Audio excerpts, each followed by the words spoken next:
ते उत्तरच माझ्याकडे नाही आहे, मला विषयच माहीत नाही.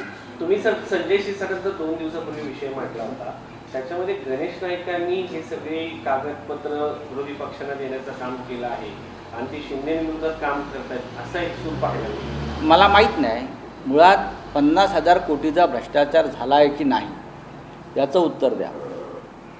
दिवलकर यांना बेकायदेशीर पद्धती सर्वोच्च न्यायालयाचा आदेश डावलून ते कायदेशीर हकदार नसताना 5,000 एकर जमीन वनजमीन ज्या पद्धतीनं 25 दिवसात देण्याचा उपक्रम सिडकोचे अध्यक्ष संजय शिरसाट यांनी केला, हे सगळे त्यांचे आदेश, हे सरकारी कागद दप्तर हे जनतेसाठी खुलं आहे.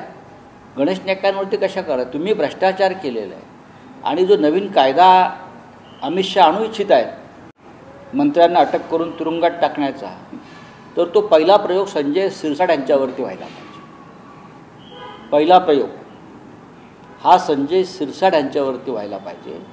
गणेश नाईक हे त्या भागातले एक प्रमुख नेते आहेत, ते भाजपचे मंत्री आहेत.